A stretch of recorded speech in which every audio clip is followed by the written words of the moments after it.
이 위증교사 사건의 발단이 된 게 지난 2002년 검사 사칭 사건인데요.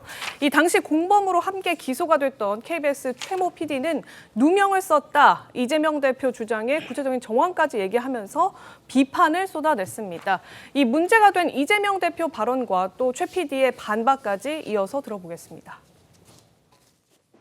검사 사칭은 제가 한 게 아니라 방송국 PD가 사칭해서 전화하는 것을 제가 검사 이름을 알려줬다는 이유로 누명을 쓴 겁니다. 그리고 보는 또 공적 지위에서 많이 올라갔지 않습니까?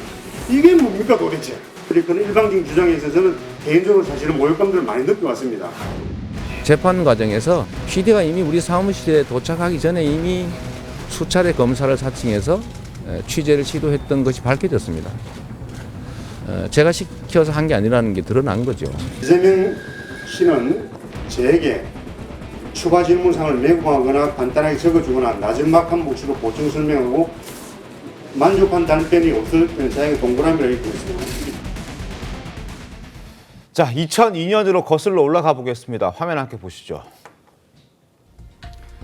2002년 KBS PD와 검사 사칭으로 기소가 됩니다. 그리고 2004년 대법원 검사 사칭 유죄 확정 판결을 받죠. 벌금 150만 원 선고받은 바로 그 사건입니다. 저게 2018년 검사 사칭은 누명이다라고 얘기를 했다가 그게 이제 이러저러한 재판 과정을 거쳐서 1심에서 무죄, 2심에서 300만 원, 대법원에서 무죄가 나오면서 이재명 대표는 정치적으로 다시 살아날 수 있었고 지금의 이재명 대표가 있을 수 있게 한 원동력이 된 바로 저 재판이었습니다. 그리고 그 백현동 수사 과정에서 녹음 파일이 나왔고 그 녹음 파일로 인해서 지난해 기소가 됐고 지금 오늘 오후에 1심 선고가 나옵니다. 지금 민주당 측에서 특히 이제 김병 의원께서는 김진성 씨가 진술을 바꾼 것에 대해서 지금 뭐 검찰과의 어떤 플리바게닝 이런 말씀도 해주시고 했는데 그러나 어찌됐든 간에 김진성 씨는 본인이 위증을 하지 않았다라고 얘기를 했다면 죄를 피해갈 수도 있었던 상황이었는데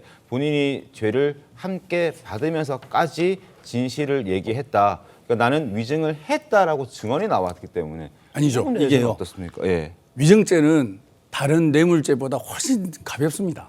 그게 플리바게닝. 플리바게닝을 했는지 안 했는지 아직 제가 아까 확인된 바가 말씀드린 대로 아니니까요. 70몇 억의 알선수재, 네. 그다음에 도감청 장치 관련된 또 수사도 받고 있었고요. 그리고 이제 골프장 관련된 그러니까 상당히 비리 혐의가 높았습니다.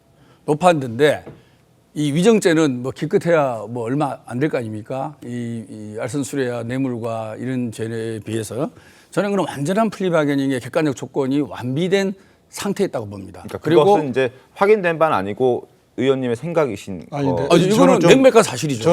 저는 좀 견해를 달리하는데요. 그 말씀에 대해서. 아니, 그러니까 이제 검찰 논리를 보면 네. 방금 말씀하신 대로 아니 김진성이 자기가 위증죄로 처벌받을 걸 각오하고 얘기를 했는데 그 말 진실이 아니겠냐 이 말이잖아요. 네. 그러면 김진성을 영장 청구했다 기각당했어요. 알선수재 공범으로. 네. 근데 그 공범은 지금 2심에서 징역 5년을 받았어요. 네. 근데 그 사건을 영장 청구까지 한 사건을 지금 근 2년이 됐는데 기소하지 않고 가지고 있어요. 이걸 설명해야죠. 이게 실체적 진실입니다. 이 명백한 진실을 눈 감고 그 김진성의 말이 법정에서 이게 자의에 의한 임의성 있는 자백이다. 이걸 어떻게 인정할 수 있겠습니까? 그 부분에 대해서는 저는 뭐 김정선 씨의 자백 진술이 없다 하더라도 녹취록과 그다음에 김진성 씨의 증인으로 나와서 진술했던 증인신문 조서를 비교해 보면 네. 저는 뭐 유죄의 객관적인 증거는 충분히 차고 넘친다고 생각합니다. 그리고 그 자백 진술이라는 게 결정적인 게 아닌 게 그 증거가 없을 때나 자백이 뭐 이제 의미가 있지 증거가 있을 때 증거하고 부합하는 방식으로 자백이 이루어지는 경우가 대부분이지 증거가 드러났는데 거꾸로 뒤집어가지고 부인하기 시작하는 사건은 생각하기 어렵거든요. 민주당의 이정근 씨 같은 경우에도 검찰청에 웃으면서 결백 주장하다가 지금 재판 과정에서 다 자백했잖아요. 증거가 나오면 자백하는 거는 당연한 흐름입니다. 알겠습니다. 네. 근데 지금 그 국민의힘 측의 주장에 그 이게 유죄라고 하는 저는 유일한 증거가 녹취 파일. 김진석의 자백이라고 생각하고 네. 있습니다. 네. 그 녹취 파일 전체는 유죄를 인정한 증거가 아니라 오히려 무죄를 인정한 증거고, 그다음에 그 이재명 대표의 그 당시 변호인 네. 신모 변호사하고 김진성 간의 녹음이 내용. 있었잖아요. 네. 그게 검찰이 그 녹음 파일을 제출하지 않다가 변호인의 강력한 요구에 의해서 마지막 재판 때 변호인이 확보해서 증거를 냈어요. 네. 그 신모 변호사하고 김준성 간의 통화 내용을 보면 네. 만약에 이재명 대표가 유전교사의 뜻을 가지고 있으면 그 실행을 신모 변호사가 해야 돼요. 어차피 법정에 신모 변호사가 물으니까. 네. 문답서를 신모 변호사가 작성하니까. 네. 근데 그 녹취 내용을 보면 신모 변호사는 매우 짧게 묻고 김준성 씨가 매우 길게 설명을 해요. 유전교사의 교자를 찾아볼 수가 없어요.